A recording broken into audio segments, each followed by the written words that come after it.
যাৰ মোনা খালী তেওঁ আনক দিয়াৰ কথা ভাবিব নোৱাৰে।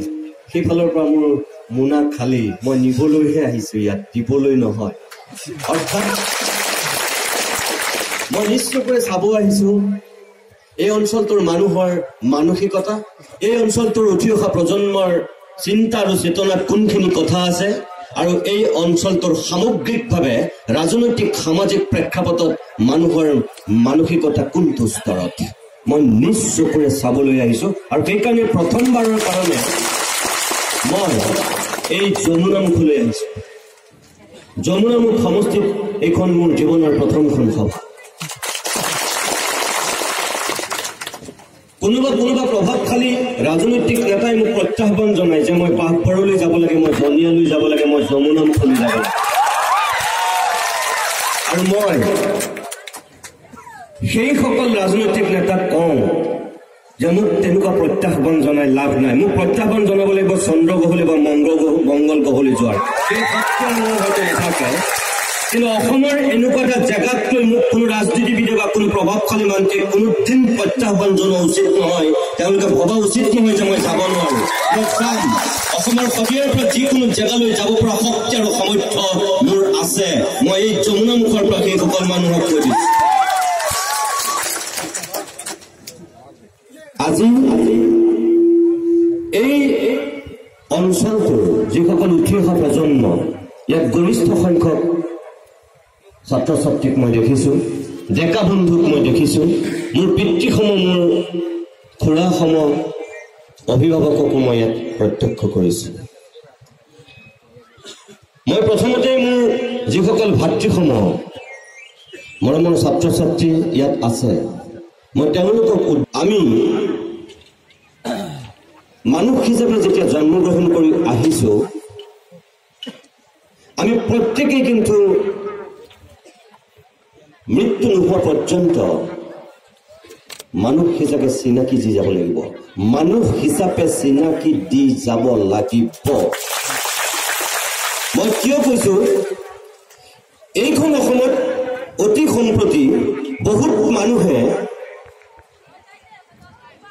তোমাক মোক আমাক মানুহ কৰি জীয়াই থাকিবলৈ দিব বিচৰা নাই, জীয়াই ৰাখিব বিচৰা নাই, আৰু নিজেও জীয়াই থাকিবলৈ তেওঁলোকে চেষ্টা কৰা নাই। তেওঁলোক সেইচাম মানুহে তোমাক মোক জীয়াই ৰাখিব বিচাৰিছে হিন্দু কৰি, তোমাক মোক জীয়াই ৰাখিব বিচাৰিছে মুছলমান কৰি, তোমাক মোক জীয়াই ৰাখিব বিচাৰিছে খ্ৰীষ্টান কৰি। মই সেইসকল চিন্তাৰ মানুহৰ সেই কথাৰ তীব্ৰ বিৰোধী। মই কেতিয়াও হিন্দু হৈ জীয়াই থাকিব নিবিচাৰো, মই কেতিয়াও মুছলমান হৈ জীয়াই থাকিব নিবিচাৰো, মই কেতিয়াও খ্ৰীষ্টান হৈ জীয়াই থাকিব নিবিচাৰো। মই জীয়াই থাকিব বিচাৰো এজন মানুহ হৈ। মানুহ অৰ্থাৎ হাত ভৰি চকু কাণ নাক থাকিলে মানুহ নহয়। এজন পূৰ্ণাংগ মানুহ হ'বৰ কাৰণে যিখিনি গুণৰ দৰকাৰ, সেই গুণখিনি এই বয়সতেই তোমালোকে আয়ত্ত কৰা।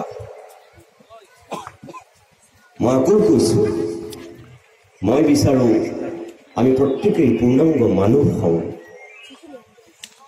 আমি কওঁ জীৱশ্ৰেষ্ঠ কাৰণে মই যিসকল উঠি অহা প্ৰজন্মৰ ইয়াৰ ভৱিষ্যতৰ ধৰণী ছাত্ৰ ছাত্ৰী, মই তোমালোকক কওঁ যে মনত ৰাখিবা, কোনোবাই গড বুলি কয়, কোনোবাই যীশু বুলি কয়, কোনোবাই ভগৱান বুলি কয়, কোনোবাই আল্লাহ বুলি কয়, কিন্তু ৰূপ বেলেগ হ'ব পাৰে কাৰোবাৰ কাৰণে, শক্তি কিন্তু এটাই শক্তি। সেইকাৰণে এজন খ্ৰীষ্টানক কাটিলেও যি ৰঙা তেজ ওলাব, এজন ইছলামক কাটিলেও সেই একেই ৰঙা তেজ ওলাব, এজন হিন্দুক কাটিলেও একেই ৰঙা তেজ ওলাব। কাৰো গাত বগা তেজ, কাৰো গাত ক'লা তেজ নোলায়। সেইসকল মানুহে মনত ৰখা উচিত, যি কেৱল আমাক হিন্দু কৰি ৰাখিব বিচাৰিছে, মুছলমান কৰি ৰাখিব বিচাৰিছে, খ্ৰীষ্টান কৰি ৰাখিব বিচাৰিছে। সেইকাৰণে মই তোমালোকক কম যে তোমালোকে মানুহ হৈ জীয়াই থাকিবলৈ চেষ্টা কৰিবা মৃত্যু পৰ্যন্ত। আমাক ধৰ্ম লাগে, ধৰ্মই আমাক ইছলাম কৰিছে, ধৰ্মই আমাক হিন্দু কৰিছে, ধৰ্মই আমাক খ্ৰীষ্টান কৰিছে। ধৰ্ম কিয় লাগে? ধৰ্ম আমাক কি ক্ষেত্ৰত প্ৰযোজ্য হয়?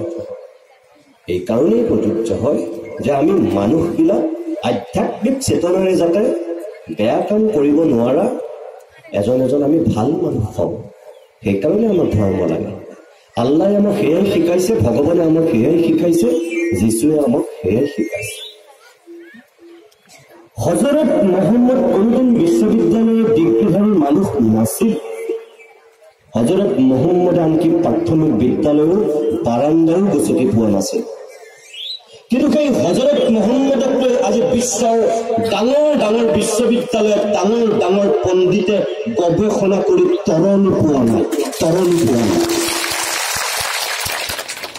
একেদৰে অসমৰ প্ৰেক্ষাপটতো যদি মই কওঁ, অসমীয়া জাতিৰ প্ৰাণ প্ৰতিষ্ঠাতা বুলি যাক আমি শ্ৰদ্ধাৰে কৰোঁ, গাৰুৰ গোবিন্দক নগাৰ নৰোত্তমক শিষ্যত্ব দিছিল আৰু এখন বিশাল অসমীয়া সমাজ গঠনৰ তেওঁ পোষকতা কৰিছিল।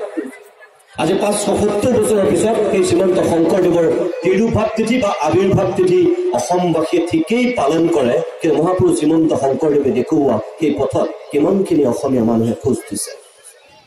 কেৱল ক'ব লাগে কাৰণে কিছুমান কথা ক'লে নহ'ব। শ্ৰীমন্ত শংকৰদেৱৰ বাণী, আজান ফকীৰৰ সেই বাণী, জ্যোতিপ্ৰসাদৰ সেই গীত আৰু কবিতাৰ দৰ্শন, বিষ্ণুৰাভাৰ সেই গীত আৰু কবিতাৰ দৰ্শন, ভূপেন হাজৰিকাৰ কথা আৰু গীতৰ বাণী অসমীয়া মানুহে অকল এখন কাণেৰে সোমাই এখন কাণেৰে উলিয়াই দিলেই নহ'ব।